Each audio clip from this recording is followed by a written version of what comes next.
এই ভিডিওতে আমি তোমাদের ডিপ লার্নিং পদ্ধতির যে হিডেন স্তরগুলো বা হিডেন লেয়ার্সগুলো থাকে তারা কিভাবে কাজ করে সেটা বোঝাবো। ভিডিওটা লক্ষ্য করো। ধরা যাক একটা হাতে লেখা বি অক্ষর কম্পিউটারকে ইনপুট করা হলো। এটা হচ্ছে ইংরেজির বি অক্ষর, যেটা হাতে লেখা হয়েছে। এই হাতে লেখা বি অক্ষরটাকে এআই এর মাধ্যমে কম্পিউটারে ইনপুট করা হলো।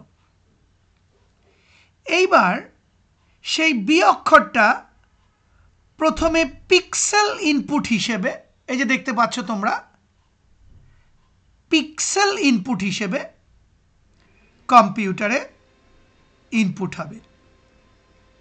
পিক্সেল মানে হচ্ছে পিকচার এলিমেন্টস, অর্থাৎ এই হাতে লেখা বি অক্ষরটাই পিক্সেল ইনপুট হিসেবে কম্পিউটারে ইনপুট হবে।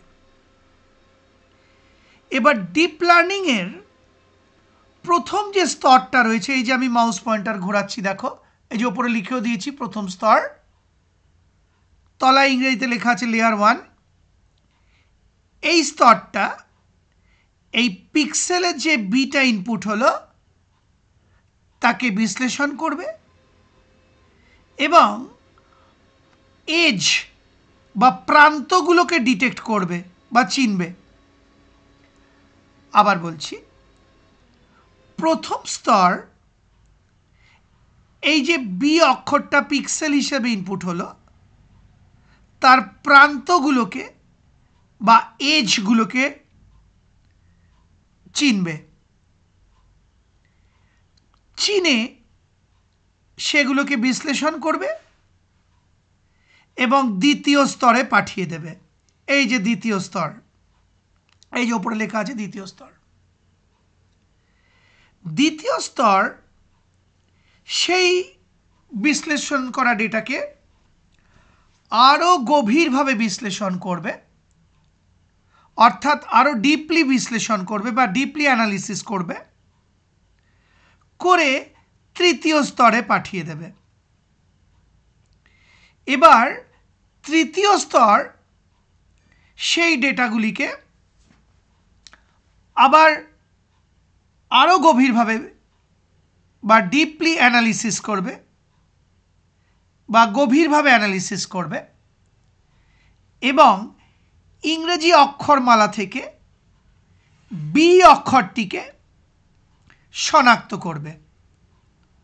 অর্থাৎ এই যে ইনপুটটা তৃতীয় স্তরে এলো সেটাকে আরও গভীরভাবে বিশ্লেষণ করা হলো ইংরেজি বর্ণমালাগুলির সঙ্গে এবং এই বি অক্ষরটাকে শনাক্তকরণ করা হলো।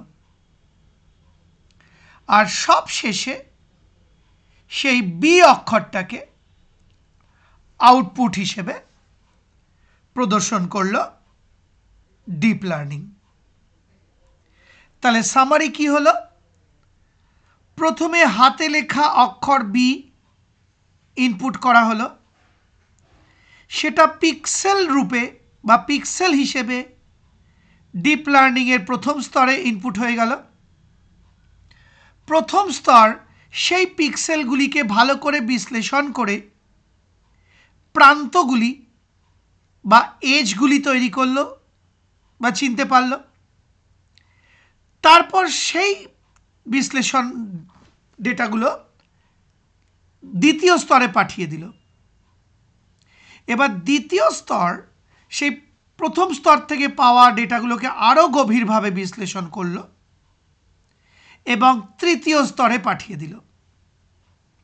আর তৃতীয় স্তর সেই ডেটাগুলিকে আবার গভীরভাবে বিশ্লেষণ করে ইংরেজি বর্ণমালার বা অ্যালফাবেটের অক্ষরগুলির সঙ্গে তুলনা করল আর বি অক্ষরটিকে বা বি অ্যালফাবেটটিকে ডিটেক্ট করল। আর সব শেষে ডিপ লার্নিং বি অক্ষরটিকে আউটপুট হিসেবে প্রদর্শিত করল।